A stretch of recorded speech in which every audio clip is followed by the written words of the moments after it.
আসসালামু আলাইকুম viewers, welcome to unfold stories by Swapnil and Itisha. আর আজকে কিন্তু অনেকদিন পর আমরা একসাথে ব্লগ করছি। আর আজকের ব্লগে আমরা চলে এসেছি মিরপুর ১৪তে অবস্থিত ফুডনেস্ট রেস্টুরেন্টে। মিরপুর ১৪ পুলিশ ফাঁড়ির গোল চত্বর থেকে কিছুটা এগিয়ে হাতের বাঁয়েই কিন্তু দেখা যায় এই ফুডনেস্ট রেস্টুরেন্টটি, যার ভেতর ডেকোরেশন কিন্তু খুবই সুন্দর এবং চমৎকার। আর বেশ অনেক বছর ধরেই কিন্তু তারা বেশ গুডউইলের সাথে সার্ভিস দিয়ে আসছে। তো আজকে কিন্তু আমরা ট্রাই করব এই সুন্দর রেস্টুরেন্ট, যাদের ইন্টেরিয়র এবং চারপাশের পরিবেশটা এতটা ফটোজেনিক, এতটা সুন্দর, তাদের ঠিক খাবারের কোয়ালিটি কেমন হয় সেটাই আমরা চেক করব। সো আমরা দেখছিলাম হচ্ছে তাদের মেনুগুলো, যেগুলো কিন্তু তাদের যেই ক্যাশ কাউন্টার রয়েছে ঠিক কাউন্টারের ওপরে এবং আশপাশে কিন্তু বেশ বড় করে বোর্ড আকারে লাগানো রয়েছে।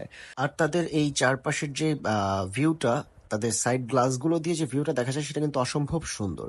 তো আমরা এই ভিউ দেখতে দেখতে আমাদের অর্ডার করা আইসক্রিমটা চলে আসে। এই আইসক্রিমটার নাম হচ্ছে ম্যাঙ্গো সানডে, যেটা কিন্তু ভ্যানিলা আর ম্যাঙ্গো সিরাপের সমন্বয়ে তৈরি। ওপরে কিন্তু কিছু বাদাম ছড়ানো ছিল এবং পার্সোনালি আই রেট ইট 7/10।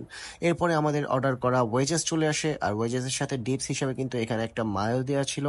তাদের এই ওয়েজেসের স্ট্যান্ডটা আমার কাছে খুবই ভালো লেগেছে। ওয়েজেসটা ছিল প্রপারলি ফ্রাইড, অ্যান্ড তাদের যে ডিপ করার জন্য যে মায়োটা ছিল সেটাও কিন্তু খুবই ভালো ছিল। ওয়েজেসের উপরে ছড়ানো যে মশলাটা ছিল, যে স্পাইসটা, ইট ওয়াজ রিয়েলি গুড। আমি ইতিশাকে জিজ্ঞেস করলাম কেমন ছিল, and she replied yes, it is good. Personally আমার কাছেও এটা ভালো লেগেছে। সো এই যে মায়োতে ডিপ করে ওয়েজেসটা খাচ্ছিলাম, আমার কাছে মনে হয়েছে যে পারফেক্ট একটা ওয়েজেস আমি খেলাম। I really have to appreciate Foodnest for this wedges, and I rate it 8/10। আর আমার ভিডিওর সামনে আসতে আসলে খুবই লজ্জা করে। যাই হোক, নেক্সট আমরা যেটা অর্ডার করেছিলাম, ওদের সিগনেচার আইটেম একটা আছে ফুডনেস্টের, সেটা হচ্ছে পাস্তা। সো এই পাস্তাটা কিন্তু ওরা একটি ফয়েলের বৌলে করে দিয়েছিল, সাথে একটা ওয়ান টাইম কি বলে এটাকে, spoon. Anyways, I prefer one time anything, like plastic না ইউজ করে।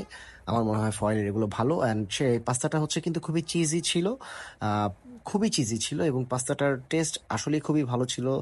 আপনাদের সবাইকে রিকমেন্ড করব আমি, যদি আপনারা ইন বাজেট একটা রেস্টুরেন্ট চান, ইউ মাস্ট ট্রাই ফুডনেস্ট।